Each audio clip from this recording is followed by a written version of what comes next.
Parce que personne ne m'a tendu la main, j'ai arraché la leur. Je m'appelle Darash, je suis né à Jérusalem, d'une mère juive et d'un père romain.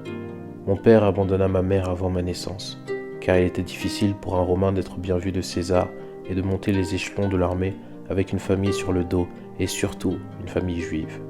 Il a préféré sa carrière à nous, nous oubliant et ne faisant aucun cas de notre existence. Je ne le connus que bien plus tard. Ma mère, étant courageuse, m'éduqua seule, avec l'aide de ma grand-mère. Elles firent du mieux qu'elles pouvaient, mais il faut être réaliste. Les revenus d'une seule femme ne suffisaient pas à correctement s'occuper de moi. Nous étions dans une situation très précaire, mangeant un jour sur deux, sans jamais être totalement sûrs que nous remangerons le lendemain. Ma mère connaissait notre situation. Elle demanda de l'aide à tous ceux qu'elle pouvait croiser. Mais cela restait sans effet. En même temps, qui voudrait s'occuper d'une femme qui avait accepté de pactiser avec l'envahisseur et de s'occuper du fruit de sa convoitise? Absolument personne. Je compris très vite que la notion de justice dans ce monde n'existait pas. Les riches faisaient tout ce qu'ils voulaient, les pauvres subissaient tout ce que faisaient les riches, et cela sans sourciller. Comment rester droit quand les pieux comme ma mère se faisaient écraser par les autres, à tel point qu'elle tomba malade, et personne ne vint à son chevet, et même pire, ils se réjouissaient tous. À la mort de ma mère, je me promis de tout leur prendre. Ceux qui ne m'avaient jamais respecté et accepté, rien ne pourrait m'en faire démordre. Je prendrais, j'arracherais, et je volerais. Mais je savais une chose, Dieu existait, et s'il fallait payer le prix de mes actes sur cette terre, je le ferais. Je ne suis pas bon, je le sais, mais je veux juste vivre différemment. C'est ainsi qu'en enchaînant les délits, les vols, les menaces de toutes sortes, je m'enrichis enfin. Sauf que malheureusement, très peu de temps après, je me fis attraper, et le jugement fut rendu. Ce fut la crucifixion.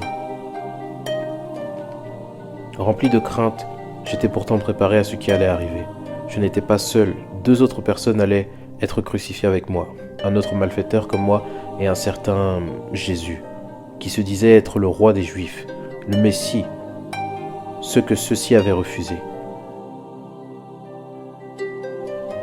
Cloué sur ma croix à côté de ce Jésus, j'éprouvais en le regardant quelque chose que je n'avais encore jamais éprouvé. Cet homme innocent, incriminé pour ses croyances, alors qu'il n'avait fait que du bien d'après la renommée qu'il laissait autour de lui, allait maintenant subir le même sort que moi, mais pire encore, il allait le subir sans se plaindre. Le peuple présent commença à l'insulter et à médire sur lui. Le malfaiteur avec moi fit de même, mais je l'arrêtai.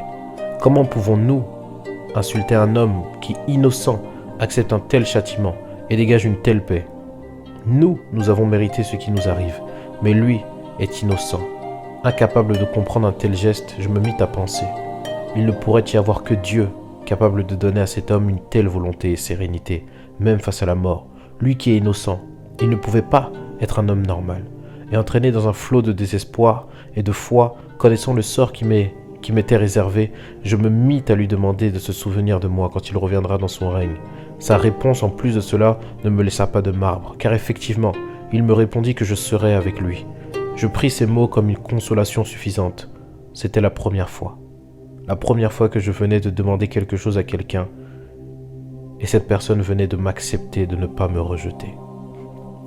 Une paix profonde s'installa en moi, et malgré la douleur insupportable de la croix, j'étais prêt à aller de l'autre côté, pour voir si ce Jésus, comme il me l'a promis, m'y attendait.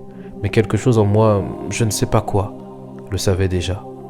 Il serait là quand je me réveillerais de nouveau.